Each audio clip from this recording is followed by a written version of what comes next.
आज का अपना टॉपिक है इटली में पुनर्जागरण तथा पुनर्जागरण के परिणाम।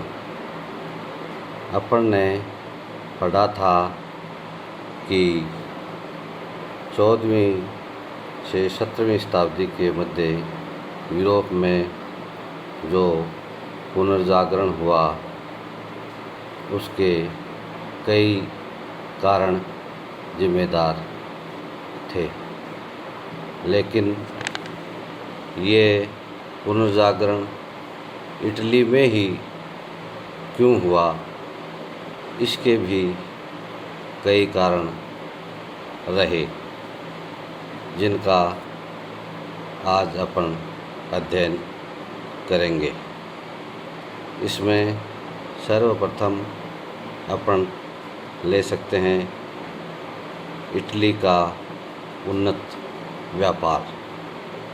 इटली में बड़े बड़े नगरों के उदय होने से नगरों में व्यापार बढ़ा, लोग धनी हुए। ये धनी व्यक्ति विद्वानों, साहित्यकारों, कलाकारों तथा दार्शनिकों के आश्रयदाता थे, इसलिए यहाँ अनुकूल परिस्थितियाँ रही। इसके साथ ही रोम का वैभव भी बहुत ज़्यादा था। यह इटली का प्रमुख नगर था जो एक विशाल साम्राज्य का प्रधान केंद्र रह चुका था। इसकी गौरवपूर्ण परंपराएं इटली वासियों के लिए प्रेरणा का स्रोत बनी हुई थी। ये भी पुनर्जागरण में इटली के सर्वप्रथम प्रारंभ होने में महत्वपूर्ण कारण रहा था। यहाँ के धनी लोग विभिन्न प्रकार से पुनर्जागरण में योगदान दे रहे थे। रोम ईसाई संस्कृति का प्रमुख केंद्र था। पोप निकोलस पंचम ने संत पीटर के गिरजाघर का निर्माण कराया। इसी प्रकार पोप जूलियस सेकंड तथा लियो दसम ने साहित्य तथा कला को संरक्षण दिया। इस प्रकार ये परिस्थिति भी इटली में पुनर्जागरण के लिए अनुकूल रही। इटली की भौगोलिक स्थिति भी इस प्रकार की थी कि वहाँ पुनर्जागरण ने सहयोग दिया। नवीन जलमार्गों की खोज से पहले भूमध्य सागर पूर्व और पश्चिम देशों के व्यापार का केंद्र था। इससे इटली काफ़ी समृद्ध हो गया और इस समृद्धता के कारण ही यहाँ बड़े बड़े विद्वान, साहित्यकार इटली की ओर आकर्षित होने लगे। परिणाम स्वरूप यहाँ पुनर्जागरण बहुत ही गति से आगे बढ़ा। यहाँ के पुनर्जागरण के सर्वप्रथम शुरू होने के एक महत्वपूर्ण कारण में धर्मयुद्धों को ले सकते हैं। मुसलमान व ईसाइयों के बीच धर्मयुद्धों से लौटने वाले अनेक सैनिक, व्यापारी आदि लोग इटली में ही बस गए। इन्होंने इटली में नए विचारों तथा दृष्टिकोणों का प्रचार शुरू कर दिया। परिणाम स्वरूप यहाँ की व्यवस्था बहुत ही उच्च स्तरीय रही और पुनर्जागरण में इस चीज़ ने भी इटली में शुरू होने के पीछे अपना योगदान दिया। इटली के विश्वविद्यालय भी पुनर्जागरण के लिए पूर्ण रूप से उत्तरदायी माने जा सकते हैं। विश्वविद्यालयों में रोमन विधि तथा चिकित्सा शास्त्र जैसे धर्मनिरपेक्ष विषयों की पढ़ाई होती थी। ऐसे में वहाँ पुनर्जागरण का होना स्वाभाविक था। राजनीतिक स्थिति का वहाँ अनुकूल होना भी इसके लिए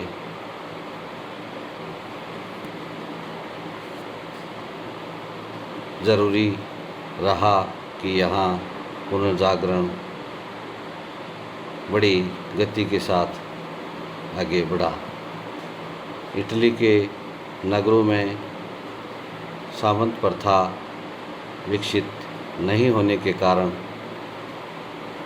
साहित्य, कला एवं विज्ञान की अत्यधिक उन्नति हुई।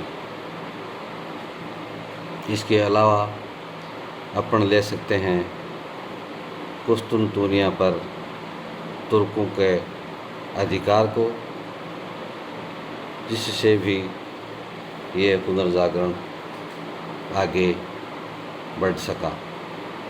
1453 में तुर्कों के अधिकार कर लेने पर वहाँ के विद्वान अपने ग्रंथों को लेकर सर्वप्रथम इटली पहुँचे और वहीं बस गए। परिणामतः इटली विद्वान और साहित्यकारों से परिपूर्ण रहा और पुनर्जागरण की ओर बढ़ता गया। सांस्कृतिक विशिष्टता भी इटली की ऐसी थी कि पुनर्जागरण को अपनी ओर खींचती गई। इटली के नगरों में प्राचीन रोमन सभ्यता तथा संस्कृति के अनेक स्मारक अब भी इटली वासियों को उसकी याद का आभास कराते थे। ये चीज़ भी ऐसी थी जो इटली के पुनर्जागरण में सहायक सिद्ध हुई। लास्ट में अपन ये बता सकते हैं कि इटली में नवीन विचारधारा का विकास भी हुआ, जिसके परिणाम स्वरूप वहाँ पुनर्जागरण द्रुत गति से हो सका। इटली में एक नई प्रकार की शिक्षा पर बल दिया गया, जिसमें व्यावसायिक तथा भौगोलिक ज्ञान का समावेश था, जिसके परिणाम स्वरूप इटली आगे बढ़ता ही चला गया। इसके बाद अपन लेते हैं पुनर्जागरण के परिणामों को। पुनर्जागरण के परिणाम स्वरूप मानववाद का विकास हो सका।